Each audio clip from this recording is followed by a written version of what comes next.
안녕하십니까. 자동차 마케터 이시선의 이순남입니다. 매월 아주경제라는 신문에 전문가 기고를 하고 있는데 지난달 제목은 현대차의 트렌드 역주행 상해모터쇼에서 무엇을 느꼈을까 였습니다. 오늘은 이 내용의 연장선에서 중국 시장에서 외국계 업체들이 죽음의 강에 빠지고 있다는 현상을 여러 가지 데이터를 통해서 분석해 보려고 합니다. 지금 중국에서 일어나는 일은 중국에 머물지 않고 글로벌 전략에 영향을 미치게 될 것이기 때문입니다. 다이내믹하게 변화하고 있는 중국 시장에서 외국계 글로벌 자동차 업체들은 다 긴장하면서 새로운 전략을 준비하고 있습니다. 포드 짐 페리 CEO는 기자단 인터뷰에서 중국 시장은 완전히 바뀌었기 때문에 우리는 중국과 같은 곳에서 포드 브랜드가 무엇을 의미하는지 다시 생각해야 할 것이라고 말했습니다. 토요타 혼다 사장도 중국 시장 대응이 늦었다고 시인하면서 특히 소프트웨어 영역에서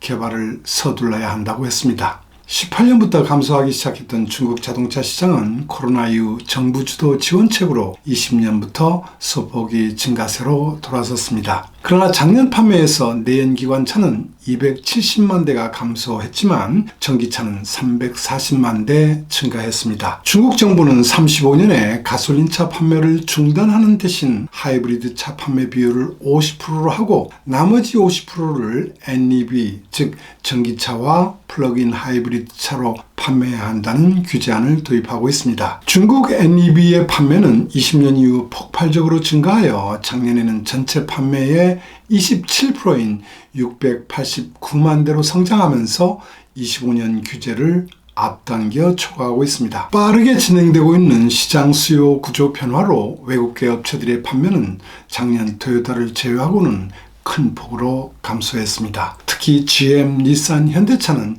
20% 이상 감소를 했습니다. 올 1분기에 들어서면서도 외국계 업체들의 판매는 악화하는 상황입니다. 몇십 년 동안 부동의 1위를 해왔던 폭스바겐 브랜드는 BYD의 1위 자리를 내줬습니다. 또한 10년 연속하여 성장하던 토요타의 판매도 전년 동기비 14.5%나 감소하면서 충격을 주고 있습니다. 삼성증권은 최근 보고서에서 현대차의 작년 판매는 토요타와는 364만 대, 폭스바겐과는 164만 대 정도 차이가 나는데 오는 2026년에 이 격차를 극복하고 현대차 그룹이 1위에 오를 것이라는 놀랄만한 전망을 했습니다. 이 근거로 중국의 급격한 전기차 전환이 순위 변동의 가장 큰 동력이 될 것이라는 예상입니다. 중국 시장에서 판매 비중이 높은 폭스바겐과 토요타는 크게 감소하고 판매 비중이 작은 현대차 그룹은 오히려 미국과 인도에서 크게 성장하면서 순위가 바뀔 것이라고 예상하고 있습니다. 미국과 인도에서 현대차 그룹이 크게 성장할 것이라는 보장은 없습니다만 중국 시장에서의 변화는 어느 정도 가능한 시나리오라고 저도 보고 있습니다. 올 1분기 판매 탑 10 내에 폭스바겐, 토요타, 혼다와 벤츠, BMW와 테슬라 정도만 있습니다. 그러나 전기차로 한정하여 보면 외국계 업체는 테슬라와 폭스바겐만 남아 있습니다. 내연기관차에 의존하고 있는 대부분의 외국계 업체는 지금 중국에서의 막대한 재고를 소진하기 위한 판촉전에 임하면서 수익이 나빠지고 있습니다. 테슬라가 단행한 가격이나 전략은 전기차뿐만 아니라 내연기관차 판매에도 영향을 미치고 있습니다. 이처럼 중국 시장에 크게 의존하고 있는 폭스바겐, 토요타, GM 등이 중국 시장에서의 고전은 전기차에 투자해야 할 막대한 자금 확보 계획에 차질을 빚게 하고 있습니다. 그렇다면 마지막까지 가장 견실하게 성장하던 일본차에 어떤 변화가 있었길래 높은 성공에서 추락하고 있을까요? 폭스바겐은 일찍 중국 시장에 참가한 선점 효과와 터보 엔진을 일찍 도입하면서 굳건한 브랜드 이미지를 구축해왔습니다. 이 난공불락의 폭스바겐 브랜드에 일본 브랜드들은 매우 전략적으로 접근하면서 성공할 수 있었습니다. 일본차의 성공 요인은 크게 4가지 요인이 있었습니다. 첫 번째 성공 요인은 일본 업체들의 플랫폼 공용화를 통한 형제차 운영 전략이라고 할 수 있습니다. 토요타와 혼다는 하나의 플랫폼으로 내외장을 다르게 개발하여 중국의 합병회사 2개사에 각각 투입하는 전략입니다. 예를 들면 토요타는 1기 토요타에는 코로나를, 광기 토요타에는 코로라를 베이스로 한 레빈을 운영하고 있습니다. 혼다도 동일한 수법으로 운영하고 있습니다. 두 번째는 토요타의 과감한 하이브리드 특혜 공개였습니다. 현대차는 하이브리드 엔진을 중국에서 생산하게 되면 중국 애들이 금방 카피할 것이라고 우려하여 하이브리드 차량 판매에 매우 소극적이었습니다. 반면 토요타와 혼다는 2015년부터 현지 생산하면서 코스트를 낮출 수 있었고 재연비를 실현하는 하이테크라는 브랜드 이미지를 구축할 수 있었습니다. 세 번째는 설계의 현지화였습니다. 일본 업체들은 모던, 스포티감과 쿨을 기본 컨셉으로 롱 휠베이스 차량 개발, 중국 사람들이 좋아하는 큰 그릴 등을 일찍부터 도입하였습니다.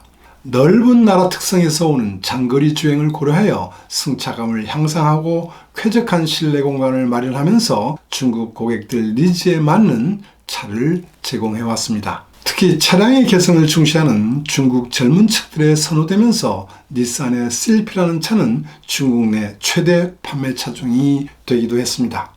네 번째는 높은 중고차 가격이었습니다.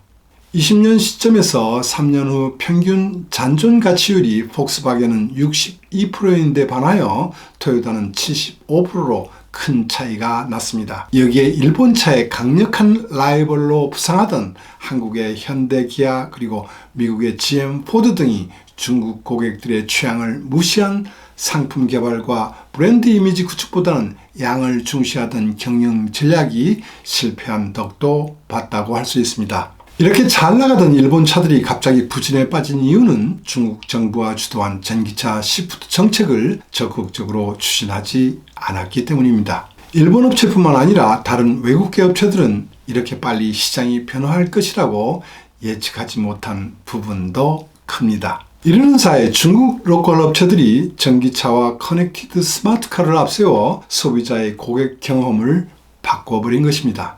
외국계 업체들은 중국 정부가 내세운 전기차 판매 의무화 비율만 만족한다는 매우 소극적인 전기차 전략으로 대응하는 큰 실수를 저질렀습니다. 그 당시 그들이 계산으로서는 전기차로서 수익을 낼 수가 없었기 때문에 그들이 판단은 그럴 수밖에 없었을 것입니다.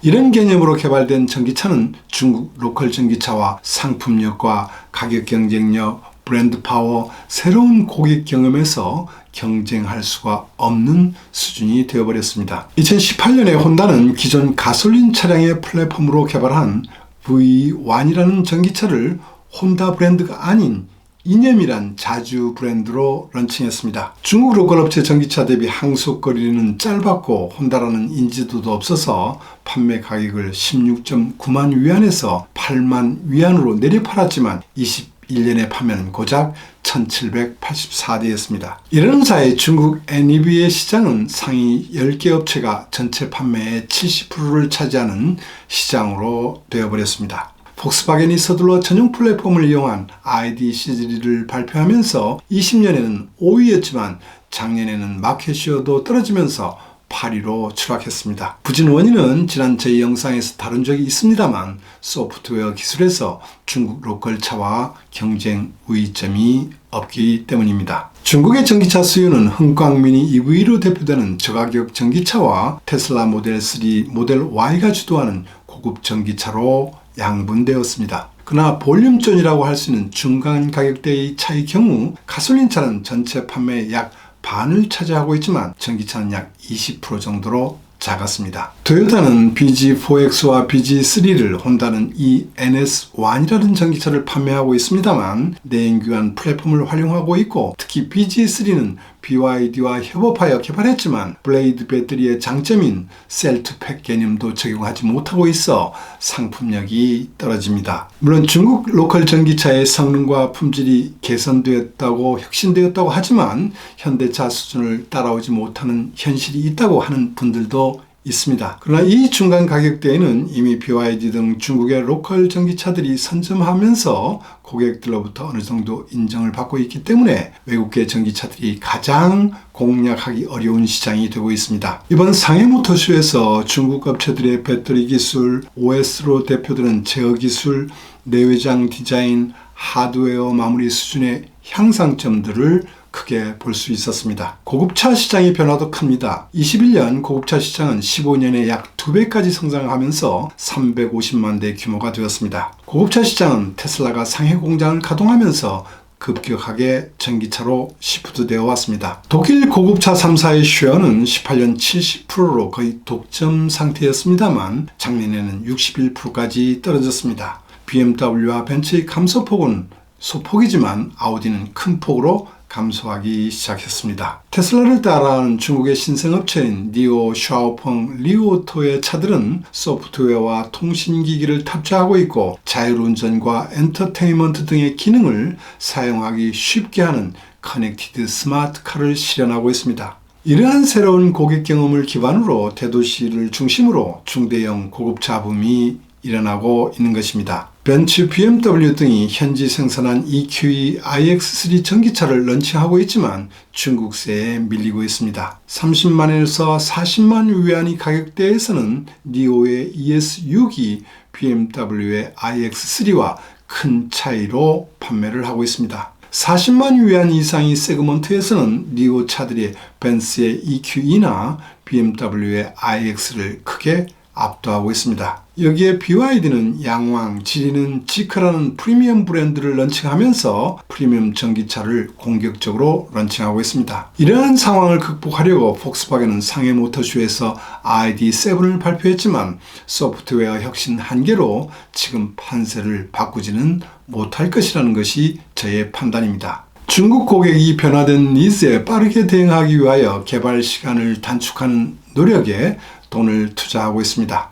일본계 업체들도 공격적으로 전기차를 투입하는 계획이지만 플랫폼의 한계, 소프트웨어 기술의 지연으로 성공할지 여부는 미지수입니다.